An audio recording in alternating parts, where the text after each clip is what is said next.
Good day mga ka-EA! Welcome back sa ating YouTube channel. Ito yung update sa ating mga pangmalakasang mga breeder. So meron akong ipapakita sa inyo. Bagamat hindi pa malalaki yung mga YB nila, naglabas na naman yung isa nating breeder ng kanyang second clutch na egg. Kaya kung gusto nyo malaman kung sino yung breeder natin na yan, samahan nyo ako. Tara!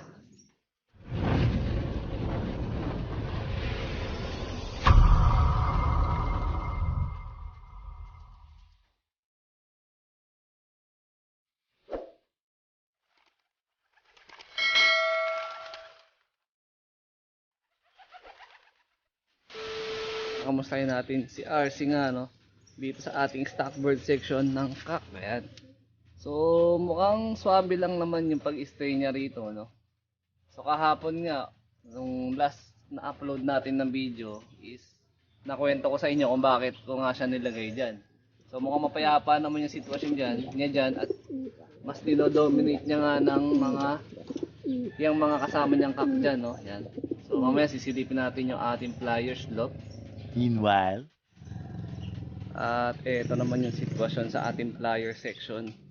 Ayan. So nakapaglinis na tayo ng kanilang lock. So eto yung kanilang tubigan, empty pa, no. So mamaya magbibigay tayo ng mga pangmalakasang inumin nila, no. Yung pawis ng pating. Ika nga ni Idol X Machina, no. So yun.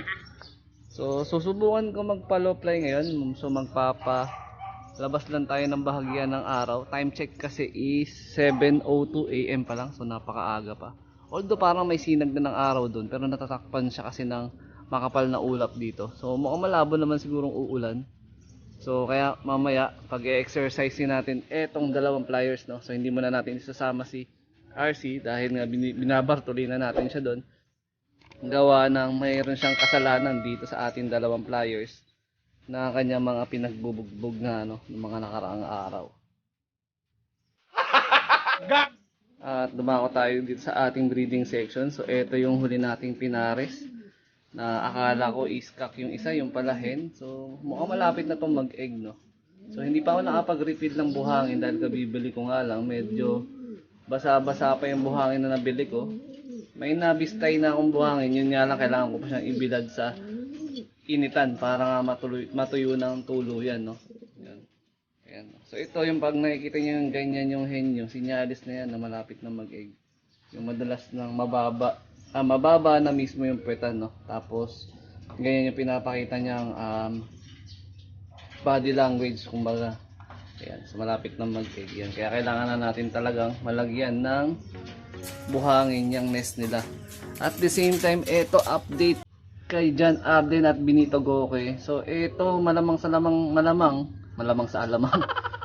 sa malamang siguro 2 days na lang malapit na talaga mag-egg to. Kaya lang kailangan ko rin repilan yung kanilang nest, gawa ng yung mga pinaglalagay ko ng buhangin dyan is halos naubos nila, kakahukay, no. So pag naobserbahan nyo yung mga kalapati nyo, ganun talaga ginagawa nila, no. So huhukayin nila ng huhukayin yan. So hanggat maaari, kailangan maraming buhangin talagang ilalagay nyo para nga hindi maubos.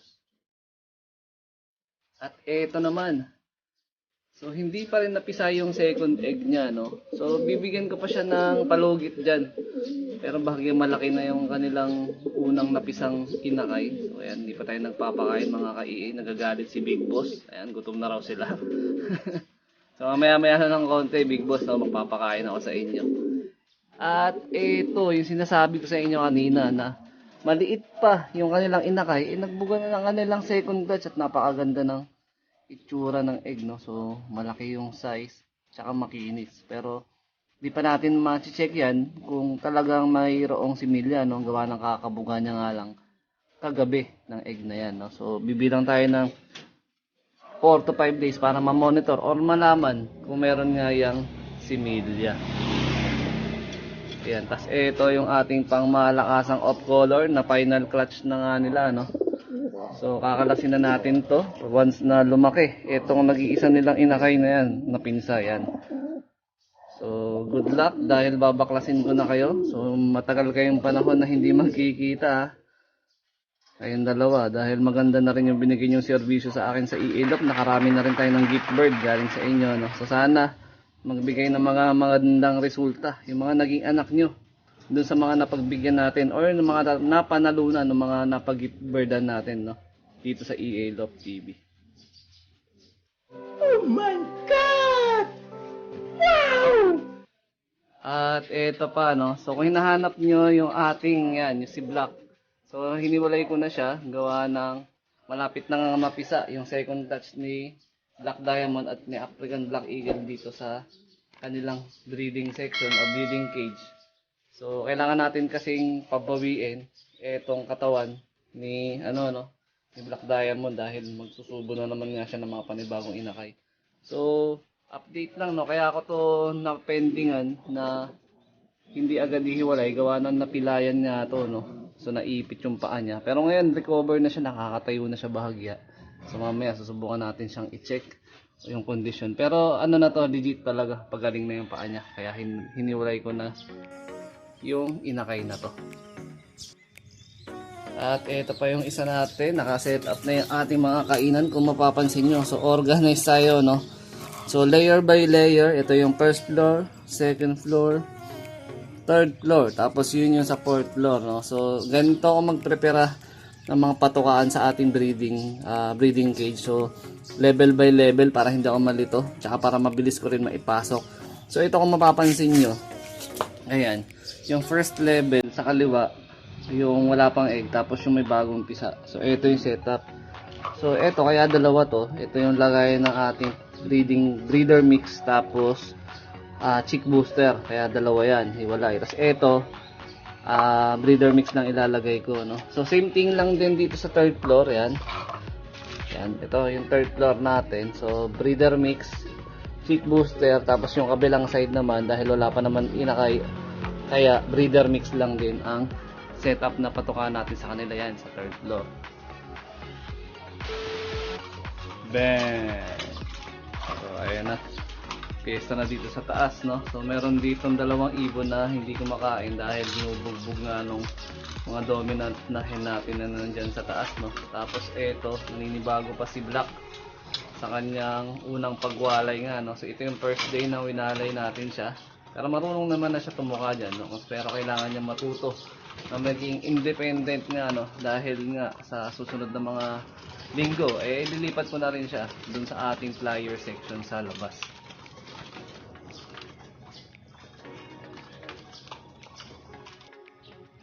Ito na mga ka-EA yung sitwasyon ng ating flyers dog. So binigyan ko silang konting patuka, no, para at least kahit pakawalan natin sila is hindi sila maglalayas or magpupunta kung saan saan para maghanap ng kanilang tutukain, no. So pahingayin na natin sila ng konti, pabain lang natin ng konti yung kinain. At the same time, ito yung nabistay ko ng mga buhangin, no. Yan. So halos pinuno ko na, pero hindi naman totally. Di para dito lang sa pugad na to, itong buhangin. So bibigyan ko ng konting buhangin yung ating John Arden at saka yung bago natin na sinalang. So mamaya possible pag nakulangan, dadagdagan na lang natin yung mga nakabistay na buhangin. Pero ngayong appearance niyan o yung texture niya is medyo basa-basa pa, no? May mga moist-moist, kaya kailangan natin ibilad at i-secure na tuyo-tuyo nga yung buhangin na gagamitin natin para sa pugad. 75 years later.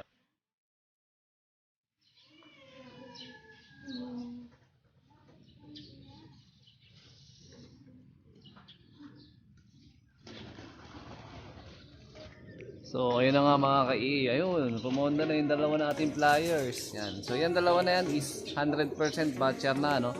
So noong mga una tsaka pangalawang beses na pinawalan ko yan, is nawawala nga, pero bumabalik naman. Pero ito, kumpiyansa tayo na hindi naman madadagit na yung mga pamalakasan natin ng mga flyers, at kailangan talaga natin bigyan sila ng oras para makalipad niya, para matraining na, no, dahil nalalapit na yung kanilang toss by March, no. So utay-utay na natin sila na i-training o iitsa ng palayo kung hanggang saan natin pwedeng kayang i-self toss yung mga warriors natin.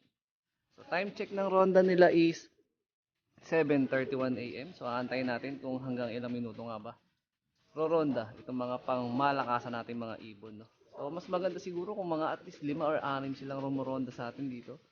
Pero soon, malapit na rin siguro dumating yung panahon na yan, no? So, antay-antay lang tayo mga kaigi.